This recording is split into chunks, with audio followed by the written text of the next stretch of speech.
శంకర్ గారు, గౌరవనీయులు చిరంజీవి గారు, వెంకటేష్ గారు, సినిమాటోగ్రఫీ మంత్రి గౌరవనీయులు శ్రీనివాస్ యాదవ్ గారు, మిత్రులు శంకర్ గారి పేరు చెప్పాను, చిత్ర నిర్మాత రామకృష్ణ గారు, వేదికను అలంకరించినటువంటి పెద్దలు, సినిమా డైరెక్టర్ గారు, నాకు అత్యంత అభిమాన నటులైనటువంటి నటరత్న ఎన్టీఆర్ గారి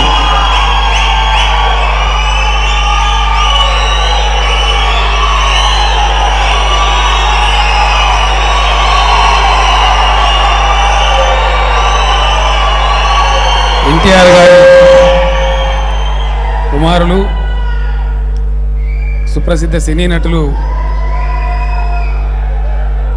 గౌరవనీయులు బాలకృష్ణ గారు వారి 100th ఫిలిం 100వ చిత్రానికి చాలా గొప్ప నిర్ణయం వారు తీసుకున్నారు. గౌతమి పుత్ర శాతకర్ణి, ఇది చిన్న విషయం కాదు. ఒక శకానికి నాంది పలికినటువంటి పురుషుడు గౌతమి పుత్ర శాతకర్ణి.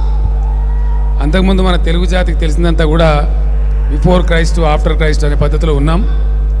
కానీ 100వ చిత్రానికి బాలకృష్ణ గారు తెలుగు ప్రజలందరికీ చరిత్రలో చిరకాలం గర్వంగా గుర్తుండిపోయే విధంగా ఈ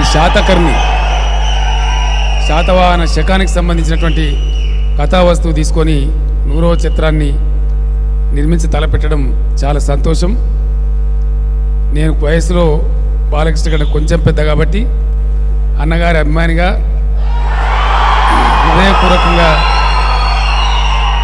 బాలకృష్ణ గారికి నా ఆశీస్సులు, నా దీవెనలు. బాలకృష్ణ గారి 100వ చిత్రం ఖచ్చితంగా 200 రోజులు ఆడుతుందని మాత్రం చెప్పగలను. కారణం ఏంటంటే తెలుగు ప్రజలందరూ, అన్ని తరాల తెలుగు ప్రజలందరూ చూసి తెలుసుకోవాల్సిన కథాంశం ఈ గౌతమి పుత్ర శాతకర్ణి. తను 100వ చిత్రం చేయడమే కాకుండా తెలుగు ప్రజలకి, నందమూరి కుటుంబానికి మొదటి నుంచి ఉన్నటువంటి అభిమానం, ప్రేమ తెలియజెప్పడానికి, తెలుగు తనాన్ని ప్రపంచానికి మరొకసారి గట్టిగా తెలియజెప్పడానికి, మద్రాసీలు అని పిలువబడుతున్నటువంటి తెలుగు వారిని ఆంధ్రప్రదేశ్ అనేది ఒకటి ఉంది, తెలుగు జాతి ఒకటి ఉంది అని తెలిపినటువంటి మహానాయకుడు ఎన్టీ రామారావు గారు. తెలుగు జాతి గర్వించదగ్గ గొప్ప బిడ్డ ఆయన. ఇటీవల అంబేద్కర్ గారి విగ్రహం పెడుతుంటే కొంతమంది కిట్టని వాళ్ళు దుష్ప్రచారం కూడా చేశారు. హైదరాబాద్లో ఉన్నటువంటి ఎన్టీఆర్ గార్డెన్ ఏదైతే ఉందో అది చిరస్థాయిగా ఎన్టీఆర్ గార్డెన్గానే ఉంటుంది, అద్భుతంగా ఉంటుంది. ఎందుకంటే ఆయన ఎన్టీ రామారావు గారు ఒక తరం నటుడు కాదు, ఆయన తెలుగు జాతే గర్వించదగ్గ తెలుగు బిడ్డ, గొప్ప తెలుగు బిడ్డ. కాబట్టి 2 తెలుగు రాష్ట్రాలలో ఏ మూలకు పోయినా ఎన్టీఆర్ గారి పేరు తెలియని వారు కానీ, ఎన్టీఆర్ కుటుంబం గురించి తెలియని వారు కానీ లేరు.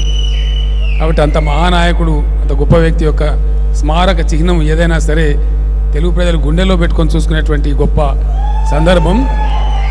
వారి కొడుకుగా బాలకృష్ణ గారు 100వ చిత్రం అన్ని విధాలుగా విజయవంతం కావాలని వచ్చిన పెద్దలందరూ కూడా మహామౌలే వేతించారు. అందరూ కూడా ఆశీస్సులు అందించారు. చిరంజీవి మెగాస్టార్ గారు, వెంకటేష్ గారు పైరు ఏం స్టారో నాకు తెలియదు, విక్టరీ వెంకటేష్ గారు, శంకర్ గారు వచ్చారు, దాసరి గారు, సరే ఉన్నారు, రాఘవేంద్రరావు గారు, మహామౌలందరూ ఉన్నారు. ఇంతమంది దీవెనలతో సంగీతం శ్రీనివాసరావు గారు పెద్దలు, ఎన్టీఆర్ గారితోనే అనేక చిత్రాలు నిర్మించినటువంటి దర్శకులు వారు కూడా పెద్దలు కూడా వచ్చారు.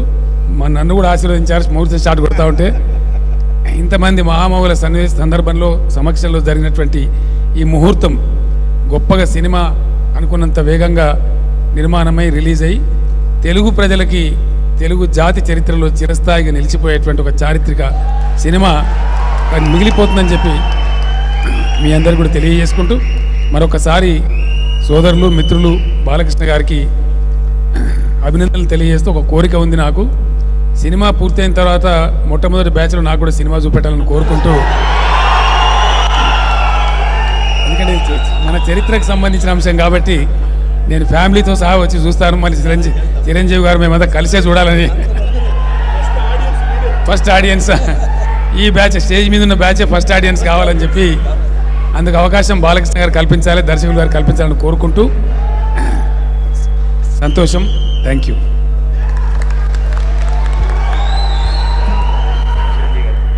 చాలా సంతోషం. సీఎం గారి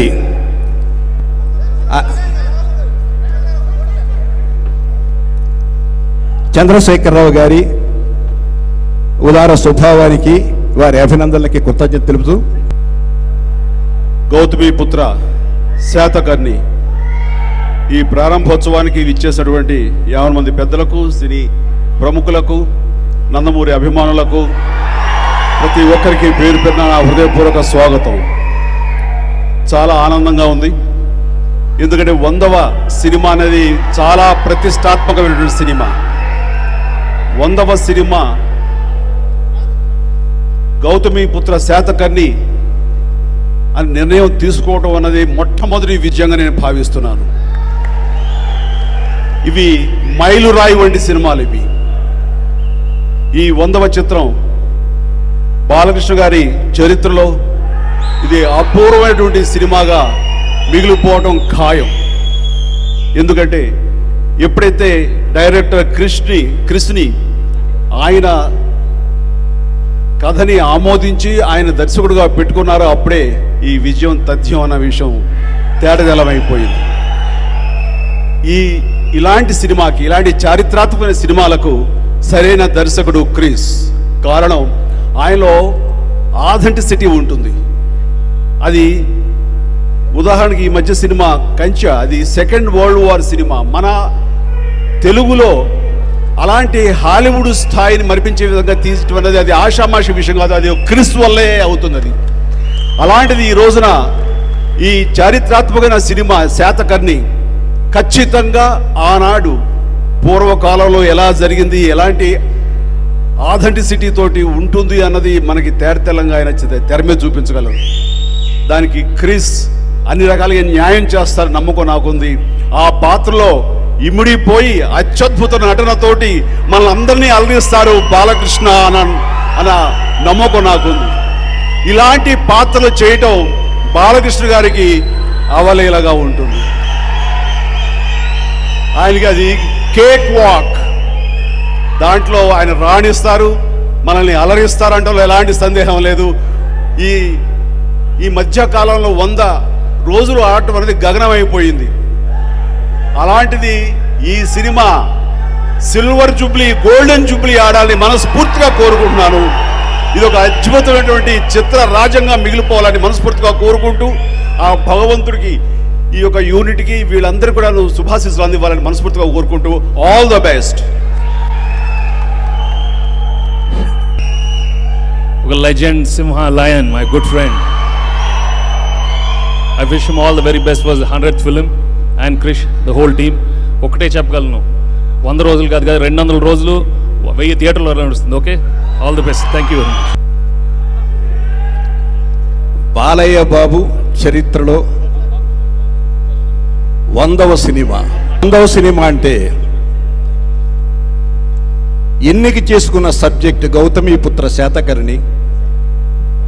మొట్టమొదటి తెలుగు చక్రవర్తి కథను ఎన్నుకోవడం తెలుగు జాతి గర్వించదగ్గ విషయం.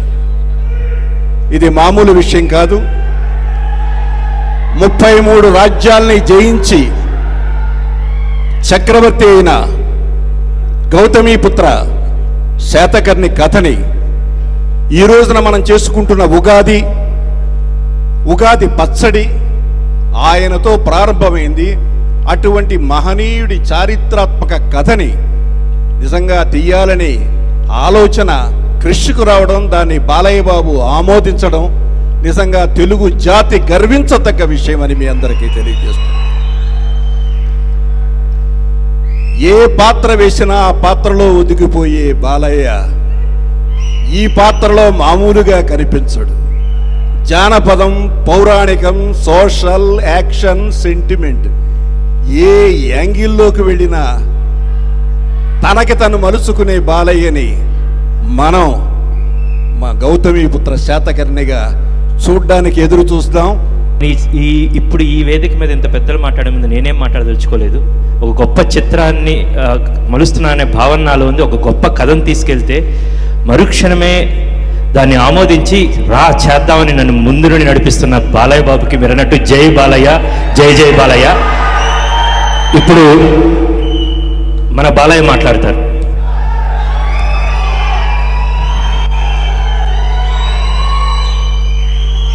ముందుగా గౌతమిపుత్ర శాతకర్ణి చిత్రానికి, నా 100వ చిత్రానికి ప్రారంభోత్సవానికి విచ్చేసిన దర్శకరత్న దాసనారాయణరావు గారికి, అలాగే దర్శకేంద్ర శ్రీ రాఘవేంద్రరావు గారికి, అలాగే సింగీతం శ్రీనివాసరావు గారికి, కోదండరామరెడ్డి గారికి, విజేంద్ర ప్రసాద్ గారికి, అలాగే భరద్వాజ్ గారికి, మెగాస్టార్ చిరంజీవి గారికి, అలాగే విక్టరీ వెంకటేష్ గారికి, అలాగే మా ఆతిథ్యాన్ని అంగీకరించి ఈ కార్యక్రమానికి ముఖ్య అతిథిగా విచ్చేసిన తెలంగాణ రాష్ట్ర ముఖ్యమంత్రి శ్రీ కల్వకుంట్ల చంద్రశేఖర్ గారికి, అలాగే సినిమాటోగ్రఫీ శాఖ మంత్రులు శ్రీనివాస్ యాదవ్ గారికి, మిగతా ఇక్కడికి వచ్చేసిన నా తోటి కళాకారులకు, సాంకేతిక నిపుణులకు, నిర్మాతలకు, అభిమానులకు ముందుగా మా యూనిట్ తరఫు నుంచి మీ అందరికీ ఆహ్వానం పలుకుతున్నాను. చాలా సంతోషంగా ఉంది ఈరోజు. ఎన్నో సినిమాలు అనుకున్న తర్వాత నా 100వ చిత్రం. ఎందుకంటే అనుకోవడానికి 100వ సినిమా అది సినిమా కావచ్చు అందరికీ, కానీ నాకు మాత్రం అది ఇన్ని విభిన్నమైన పాత్రలు చేసి నా ఈ యొక్క నటన ప్రస్థానంలో మరి 100వ చిత్రం అనగానే అనుకోకుండా అది కాకతాళీయంగా లేకపోతే యాదృచ్ఛికంగా ఎన్నో సినిమాలు కథలు వినడం జరిగింది. అందులో కొన్ని నచ్చాయి, కొన్ని నచ్చలేదు. ఎందుకంటే కొన్నేమో మన 100వ చిత్రం స్థాయికి, మరి నాకు 100వ చిత్రం అంటే ఇంకా ఎన్నో సినిమాలు చేయాలని ఒక ఆశ, తాపత్రయం, తపన ఉంది నాలో. ఎందుకంటే ఎప్పుడైనా సరే ఒక కొత్త దానాన్ని తెలుగువారు ఎప్పుడు స్వీకరిస్తారు, ఆదరిస్తారు అనడానికి నాన్నగారి కాలం నుంచి కూడా ఆయన ఎన్ని వివిధ పాత్రలు చేసినా కూడా ప్రజల మీద నమ్మకంతో కాలం ఆయన వెంట నడిపించుకుంటూ, కాలం వెంట ఆయన నడవకుండా ఎన్నో చిత్రాలు ఆయన చేయడం జరిగింది. వాటినన్నిటి కూడా ప్రేక్షకులు ఆదరించారు. అలాగే ఆ తపన ఒక ఆయన వారసుడిగా మరి నాలో కూడా ఉంది. ఎన్నో రకరకాల పాత్రలు, వైవిధ్యమైన పాత్రలు చేయాలని, ఎన్నో మంచి కథా చిత్రాలు చేయాలని, అలా తపన ఇంకా నన్ను ముందుకు నడిపిస్తుంది. అటువంటి తరుణంలో మరి అందరు ఎన్నో ఆశలు పెట్టుకున్నారు 100వ సినిమా అని. సరే, దానికి తగ్గ స్థాయికి కొన్ని కథలు లేవని అనుకోకుండా కాకతాళీయంగా యాదృచ్ఛికంగా అంజనీపుత్ర క్రిష్ గారు రావడం, ఈ యొక్క గౌతమిపుత్ర శాతకర్ణి కథను చెప్పడం, దాని తర్వాత నాకు అనిపించింది అవును చాలా గొప్ప పాత్ర. ఎందుకంటే మన తెలుగు శకానికి అంటే మనకి ఇద్దరు వ్యక్తులే సూచించారు, మన కాలాన్ని ఇద్దరు సూచించారు ఈ భూమి మీద. ఒకటేమో ఆయన క్రీస్తు అయితే, రెండవది ఈ యొక్క శాలివాహనుడు, అదే ఈ గౌతమిపుత్ర శాతకర్ణి. సరే, అటువంటి మహత్తరమైన పాత్ర ఆయనతోనే మొదలైంది. మన తెలుగు క్యాలెండరు కోలమానం, మన తెలుగు కోలమానం కాలం యొక్క కోలమానం ప్రారంభమైంది. అటువంటి అద్భుతమైన పాత్ర. ఇంకోటి బాధాకరమైన విషయం ఏంటంటే చాలామందికి తెలియని పాత్ర కూడా అయింది అది, దురదృష్టవశాత్తు. అది నాకు బాగా బాధ కలిగించింది. ఆయనలో ఆవేదన, ఆయనలో ఉన్న తపనే నాలో కూడా ఆయన్ని స్ఫూర్తి నింపి తప్పకుండా ఇది ఒక మంచి సినిమా అవుతుంది. చాలామందికి తెలియని పాత్ర. ఎక్కడో తెలంగాణలో మన కోటిలింగాలలో పుట్టి కరీంనగర్ జిల్లాలో, అది వాళ్ళ తల్లిగారి ఊరు. అక్కడి నుంచి ఆయన మళ్ళీ అక్కడి నుంచి రాజ్యం పరిపాలించడం మొదలుపెట్టి తర్వాత ఆంధ్రలో అమరావతిలో ఆయన రాజధాని ఏర్పాటు చేయడం, అలా ఈ యొక్క పాత్ర యొక్క ప్రస్థానం. దీన్ని తప్పకుండా మనం తీసుకెళ్లాల్సిన ఆవశ్యకత ఉంది. ఎందుకంటే అక్కడ ఆంధ్రలో అయితే అక్కడ అమరావతి రాజధాని నిర్మాణం చేపట్టాము కాబట్టి దాని యొక్క ప్రాశస్త్యం. ఎందుకంటే బౌద్ధ వాంగ్మయానికి ఆనాడు ప్రాణ ప్రతిష్ఠ చేశారు అమరావతి గుహల్లో. అటువంటి పవిత్రమైన ప్రాంతాన్ని బౌద్ధహారాలు ఉన్నాయి ఎన్నో. అలాగే నాగార్జును తిరిగిన నేల, అటువంటి సినిమాని అందించాలి తప్పకుండా. మామూలుగా మన వరకే కాదు, మన దేశం వరకే కాదు, అంతర్జాతీయ స్థాయిలో కూడా ఈ యొక్క పాత్రని మనకు తెలుగు జాతి ఎవరైతే ఒకే ఒక చక్రవర్తి, తెలుగు జాతికి ఒకే ఒక చక్రవర్తి, అతను గౌతమబుద్ధి సాధకాన్ని మొత్తం ప్రపంచాన్ని ఏకపత్యాతి కింద పరిపాలించిన మహానుభావుడు మన తెలుగు పౌరుషం. అలాగే తెలుగు జాతి ఆత్మగౌరవం కూడా అందరికీ చాటి చెప్పిన మహానుభావుడు. మొత్తం రాజులందరినీ కూడా 33 రాజులను ఓడించి వాడికి 2 ఇచ్చాడు ఆప్షన్స్. ఒకటికి నాకు లొంగిపోండి అన్న లొంగిపోండి, లేదా మరణమే, చాయిసెస్ యోర్స్ అన్నట్టు ఆ రెండితో అందరినీ ఒక కిందకి తీసుకొచ్చి యవనుల మీదకి దాడి చేసిన మహాచక్రవర్తి గౌతమబుద్ధి సాధకాన్ని. సరే, దానికి ముందు ఆ సినిమా మరి మేమంతా అనుకుని చేద్దామనుకున్న తర్వాత మరి పాత్రలో పరకాయ ప్రవేశం చేయాలి. అప్పుడు అది అలా ఏం చేద్దాం, దానికేమో సరైన మాకు గెటప్లు పెట్టండి మీద ఎంతో అద్భుతమైన టీము అంతా కూడా. ఆనాడు నర్తశాలలో ఎలాగైతే నాన్నగారు ఒక బృహణ పాత్ర చేశారో, దానికోసం ఎలాగైతే ఆర్ట్ డైరెక్టర్ వాళ్ళ శర్మ గారు మొత్తం ఉన్న గుళ్ళు, విశిష్టమైన ప్రాంతాలన్నీ కూడా తిరిగి ఎక్కడైతే మంచి చిత్రలేఖనలు, మంచి స్టాచ్యూస్ అన్నీ ఉన్నాయో అన్నీ కూడా బాగా రీసెర్చ్ చేసి ఆ యొక్క గెటప్ని స్కెచ్ చేయడం జరిగింది. అలాగే మనవాడు కూడా ఎంతో పరిశోధన, దానికి చాలామంది ఉన్నారు ఇక్కడ, ఎంతోమంది స్క్రిప్ట్ మీద పరిశోధన చేస్తున్నారు. దానికి శ్వేత డైరెక్టర్ ఆంజనేయులు గారు ఉన్నారు ఇక్కడ. అలాగే అక్కడ మన టీటీడీ మ్యూజియం రంగనాయకులు గారు ఉన్నారు, ఇంకా చాలామంది. అలాగే మన ఆర్కియాలజికల్ డిపార్ట్మెంట్ అక్కడ పనిచేసిన సిబ్బందుల్లో నాగిరెడ్డి గారు ఉన్నారు. వాళ్ళంతా కూడా ఈ యొక్క స్క్రిప్ట్ మీద వాళ్ళందరి సూచనల మేరకు అన్ని గ్రంథాలన్నీ కూడా తిరిగేసి ఈ కథని రూపొందించడం జరిగింది. మరి ఆహార్యం, మరి వాచకం, ఇవన్నీ విషయానికి వస్తే మరి వాచకం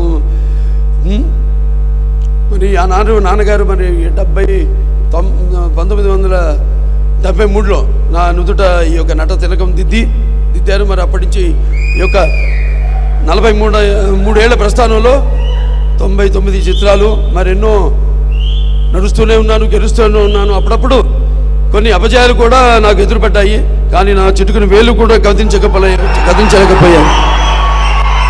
ఎందుకంటే ముఖ్యంగా దాంట్లో సుమారుగా నా చేసిన 99 సినిమాల్లో 71 సినిమాలు శతదినోత్సవాలు జరుపుకున్నాయి.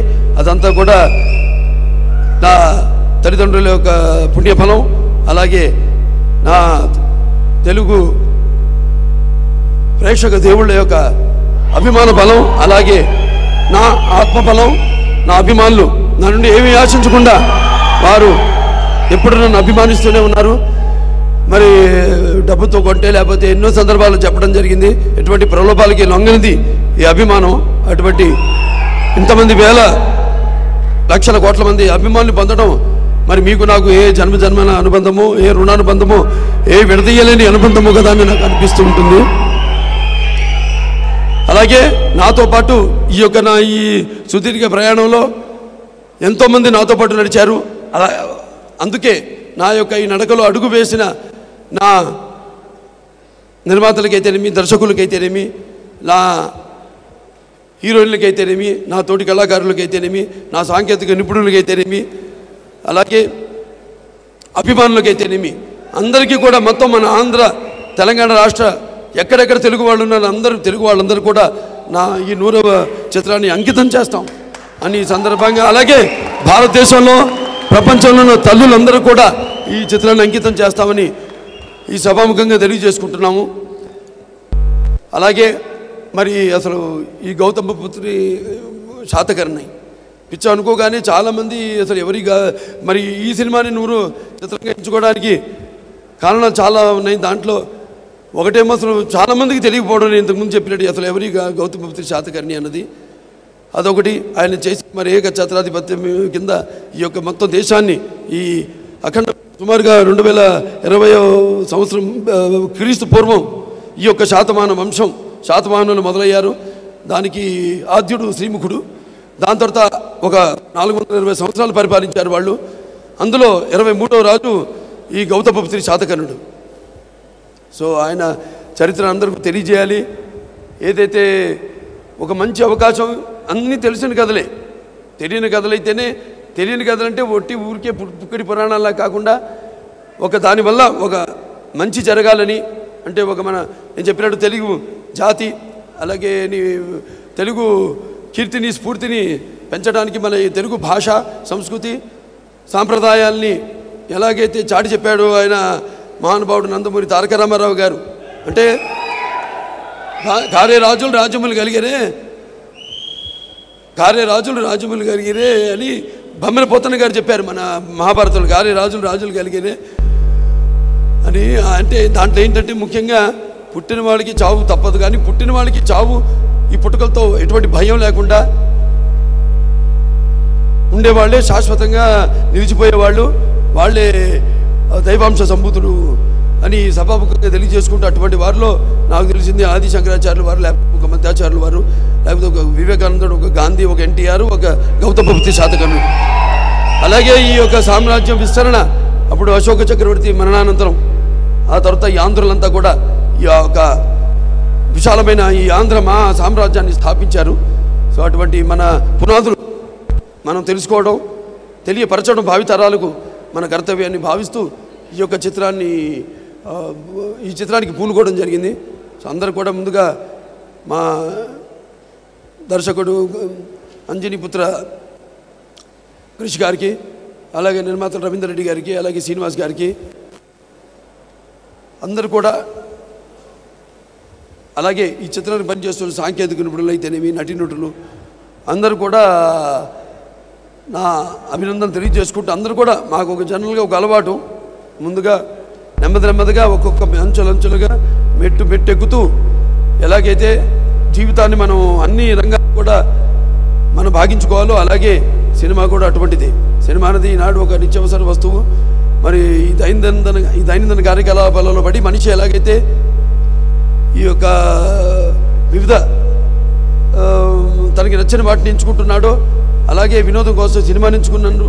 సినిమా కేవలం వినోదం కోసమే కాదు, అటు కళ్ళు మూసుకుంటే కనేది కళ, కళ్ళతో అభినయించేది కళ, నిద్రపోతున్నప్పుడు కనేది కళ, నిద్రపోతున్న జాతిని మేల్కొల్పేది కళ అని అప్పుడు నాన్నగారు కొత్త నిర్వచనం ఇచ్చి రాజకీయానికి అయితేనేమి కళకైతేనేమి, అలాగే ఈ యొక్క చిత్రం ద్వారా మంచి సందేశాన్ని జాతికి ఉపయోగపడే చిత్రంగా యావత్ మన జాతికే కాదు, దేశానికే కాదు, ప్రపంచానికే ఒక యోధుడి గాథ తెలియవలసిన అవసరం ఉంది.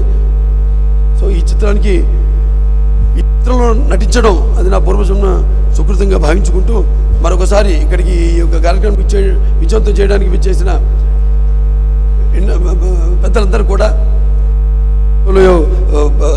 ప్రముఖులకి అందరూ కూడా, దర్శకులు అయితేనేమి, నిర్మాతలు అయితేనేమి, కళాకారులు అయితేనేమి, సాంకేతిక నిపుణులు అయితేనేమి, అలాగే నా అభిమానులకైతేనేమి అందరూ కూడా నా హృదయపూర్వక కృతజ్ఞత అభివందనాలు తెలియజేసుకుంటూ నేను సెలవు తీసుకుంటున్నాను. ఆశయం లేనివాడికి విలువ లేదు, ఆవేశం లేనివాడు అసలు మనిషే కాదు. అంటే ఒకటి, నాకు నేను నచ్చితే నా అలవాట్లు కానీ నేను కానీ, ఇంకోటి నచ్చకపోతే దానివల్ల నష్టం లేదు. కానీ నాకు నేను నచ్చకపోయి నా అలవాట్లు నా ప్రవర్తన వల్ల ఇంకోటి మెచ్చుకున్నా సరే దానివల్ల లాభం లేదు. అదే నా జీవితం, అదే గౌతమిపుత్ర శాతకర్ణి జీవితం. తను అనుకున్న దారిలో వెళ్ళాడు, తను అనుకున్నట్టు జీవించాడు అతను. అదే నేను చెప్పాను ఇందాక, ఆయనకి నాకు నేను చదువుతున్నాను చెప్పా కదా, చాలా దీని మీద ఎంతో రీసెర్చ్ చేస్తున్నాను. దాంట్లో ఈ పుస్తకాలు చదవడంలో నాకు తెలిసిన విషయం ఏంటంటే ఆయనకి నాకు చాలా దగ్గర పోలికలు ఉన్నాయి.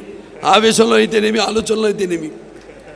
సో ఆలోచన లేనివాడు అసలు జీవితమే అంటే ఆవేశం లేనివాడు అసలు వాడు మనిషే కాదని, అలాగే ఎవరికి కావాల్సిన దారిలో వాడు నడిచి అదే అతనే డిక్టేటర్. ఆనంద్ విహారీ అదే